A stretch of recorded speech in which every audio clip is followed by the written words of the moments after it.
everyone. Welcome to today's Daily Dose.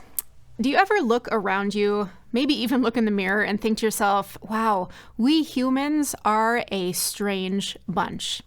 I was watching TV the other day and I saw a commercial for the 42nd season of the TV show Survivor. The 42nd season. For that many seasons, we have been watching people build strange structures for shelter out of brush. We've been watching them compete in the middle of nowhere in these competitions, and we've been watching people vote one another off of an island.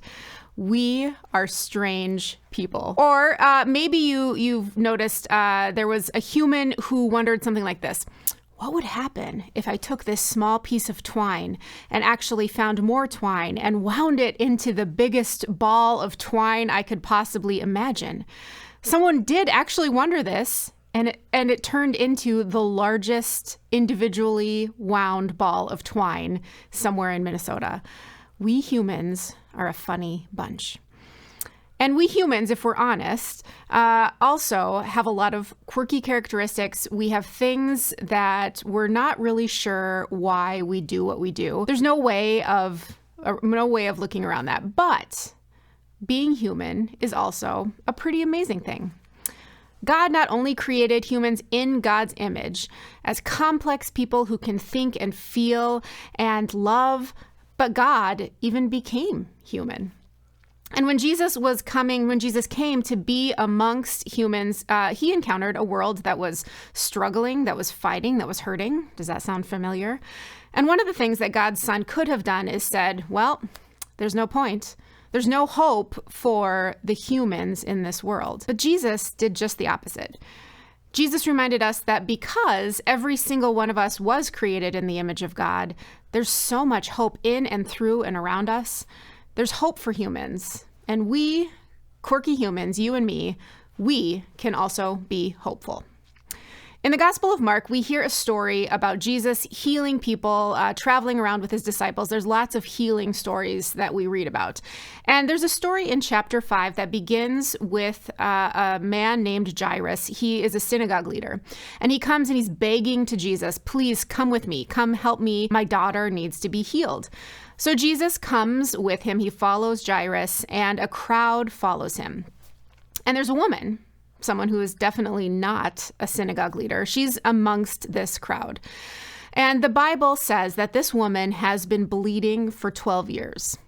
We get the sense that this woman has reached kind of a tipping point. She's feeling hopeless, to say the very least. And this woman, with all of her own quirks and complications, she sees Jesus walking through this crowd with this important synagogue leader, and she's heard a little bit about him, maybe. She's heard about the things that Jesus has done, and a little bit of hope bubbles up inside of her. Maybe, she thinks, if I just touch his clothes, I can be healed. This woman didn't have any proof that this exact healing would happen. She didn't even have any rational reason to think that Jesus could help her. After all, the Bible tells us, had sought the help of doctors. She had spent every single penny that she had, and her condition was actually getting worse. Her suffering was really too much to bear. And yet, through this tiny moment of hope in the midst of her pain, she does touch Jesus's cloak. And immediately, we read, her bleeding stopped, and she felt in her body that she was freed from her suffering. The story continues in the Gospel of Mark, and Jesus realizes that somebody has touched his clothing. So he asks, who has done this? And eventually, this woman comes forward. And for a brief moment, even though she feels that she has already been healed, she also has a sense of fear. Was it too good to be true? Do I deserve this healing? Was I really meant to continue suffering? In that moment of hoping, doubt snuck in. But she tells Jesus the whole truth about her story. And Jesus says, daughter, your faith has healed you. Go in peace and be freed from your suffering. It wasn't just the fact that her bleeding had stopped, but it was the freedom that she was able to experience. She had hoped for healing, but she experienced freedom. And that's the unpredictable thing about human hopefulness.